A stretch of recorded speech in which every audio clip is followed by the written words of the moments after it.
I don't know when my video stopped recording, but the camera lens is right at the point where I would usually put my hand to hold the stupid iPad up.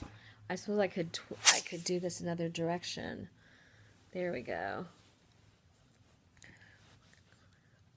It's really weird because I have to look down to look like I'm looking straight into the camera, but maybe that's good. Maybe then I can focus on some other things. So I think this is by Cynthia Selfie, this chapter. And I have a few things marked. I do a lot of marking up of the text, as hopefully you can see here.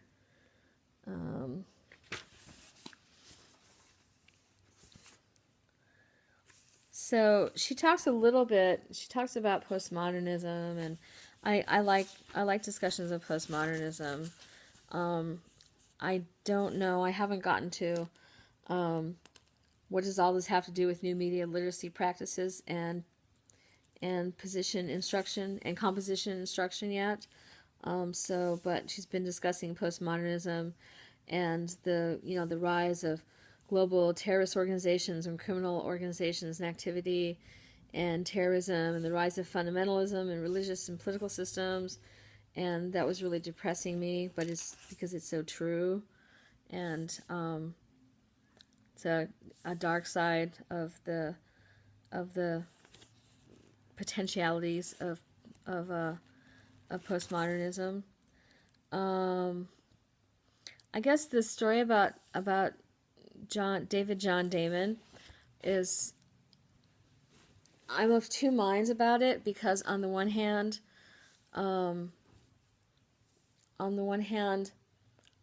I do think there are standards that we have to maintain when we're teaching composition.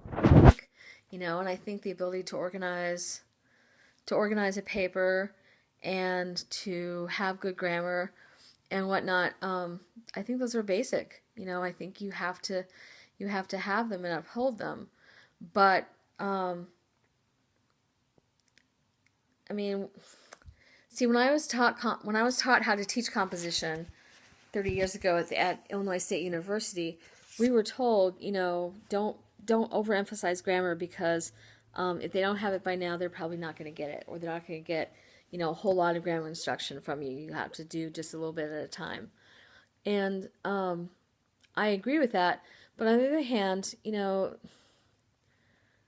students look to us to prepare them for writing when they're out in the world. And the truth is that out in the world, they are judged on their grammar, and they're judged on how well they can write and how well they can put together an argument. And so I think we still have to do that. I know there are all these concerns about, composition shouldn't be a discipline that's in service to other disciplines and in service to other, in service to work and in service to careers and capitalism and all that. But the fact of the matter is that students are kind of looking for that. So there's that balance between, sure, we want them to express themselves and we want them to learn to do it well, but there's also the tightrope that we walk, I think, between that and meeting students' expectations and what students want to do, and I do think we have to keep that in mind as well. So there's that. That's the notion I'm thinking of. And so I don't think that's at odds with teaching them how to make a website. If your website's full of errors, you're going to be judged on that, and people aren't going to take you very seriously. So no, you can make the best website in the world, but if it's all full of grammar errors and if it's all confused and one idea doesn't follow logically into another, then you're not going to be very successful with it. So I don't think those are necessarily things that are privileged by privileging print. I think those are things that that have to be there either way. So so that was something that I really that I really took exception with, I think. Um, yeah, I think that was the biggest thing. That said, I mean, I would certainly have given him points for doing a creative activity. Like I said, I don't overemphasize grammar, but I know that my students do, and so I certainly wouldn't have failed him for that. I might have failed him for not being able to put together an argument. I'm wondering if they certainly they probably sent him to the writing center or something.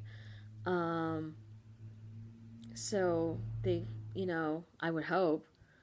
And if they didn't, that would be a big problem because he obviously had the drive and the will, and he just needed to be tutored and have some extra help with that. And I would have definitely sent him to the writing center, and told him, your stay at this university depends on, your ability to combine writing with these excellent web skills that you have.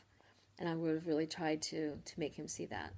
So my computer says I'm at 6 minutes, and I have another video to upload that's about 3 minutes. So those are my thoughts for right now. So bye.